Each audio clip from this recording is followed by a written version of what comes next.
Senator from Tennessee. Thank you, Madam President.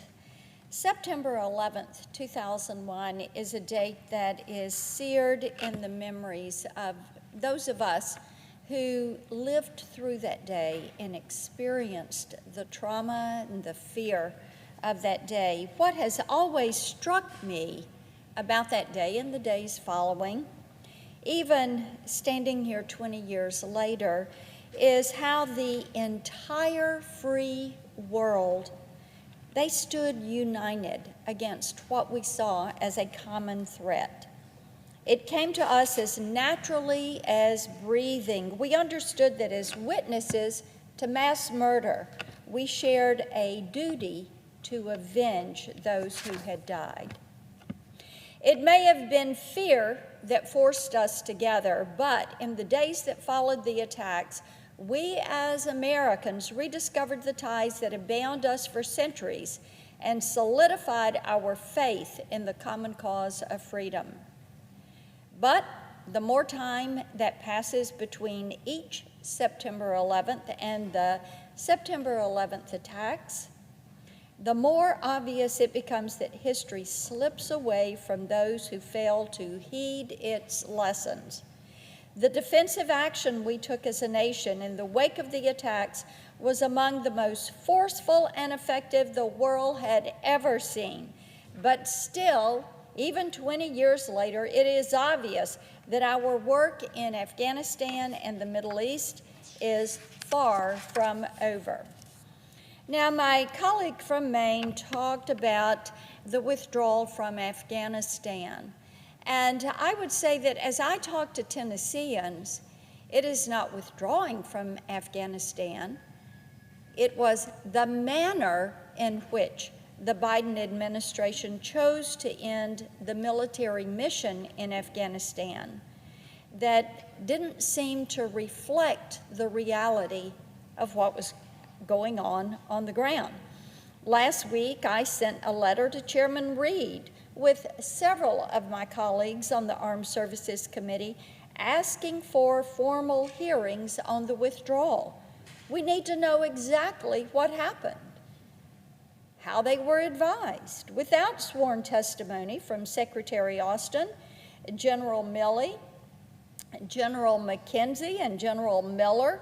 We will never be able to untangle the chaotic course of events that led to the deaths of 13 service members in Kabul and the abandonment of an unknown number of American citizens and our Afghan partners.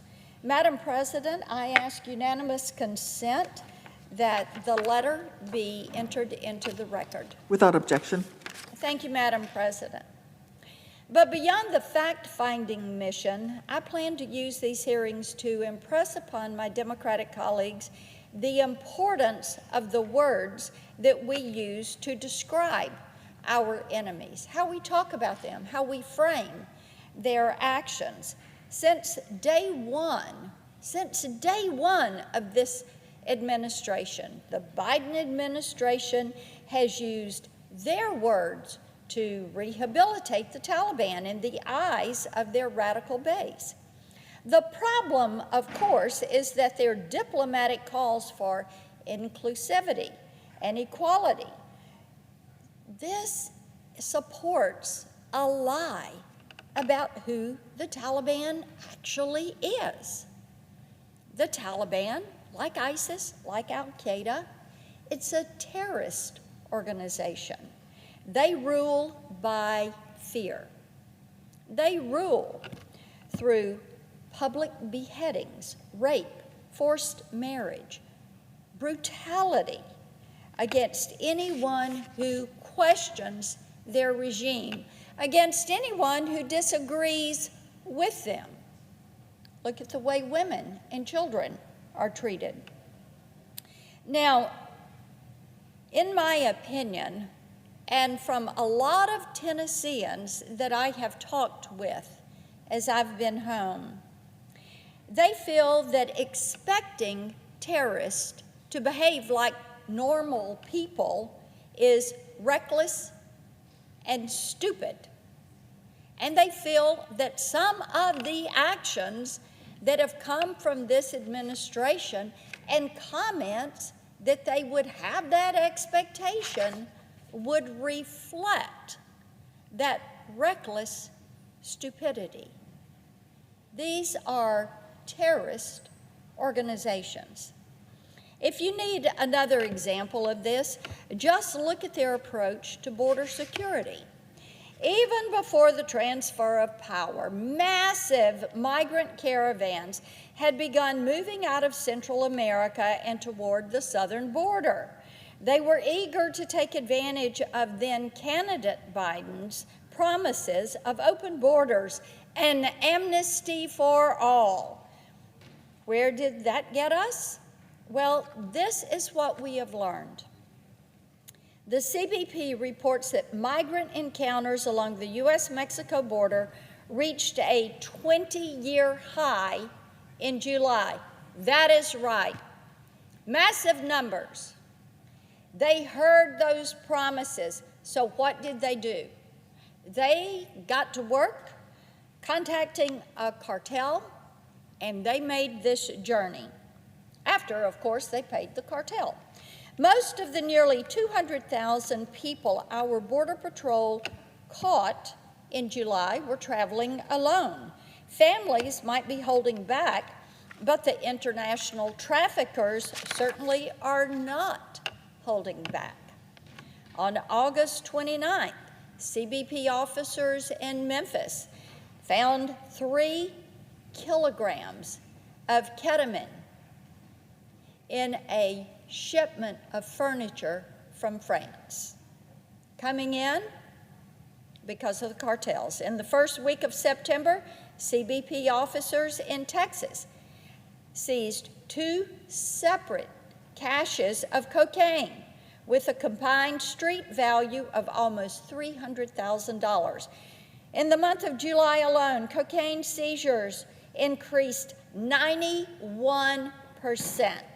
And meth seizures increased 20%. Why are they doing this, Madam President? They know that the border is open. On September 8th, Texas state troopers and CBP officers stopped 2 human smuggling attempts running just hours apart from each other. Our CBP officers have made it standard procedure to scour remote terrain for migrants who have been abandoned and left to die by their cartel transporters. And why is this happening? Because it's obvious to everyone, from the migrants, the cartels, to the foreign officials who refuse to police their own borders, that the Biden administration won't do anything to stop it. Tennesseans see this as reckless. It makes no sense. I talked to some local law enforcement officers this week. They're seeing an uptick in meth, fentanyl, heroin on the streets, all coming out of Mexico. They repeatedly say, secure the border. Madam President, we live in the greatest nation on earth. We are still the world's best example for freedom, and we are the last hope for millions of people suffering under authoritarian rule.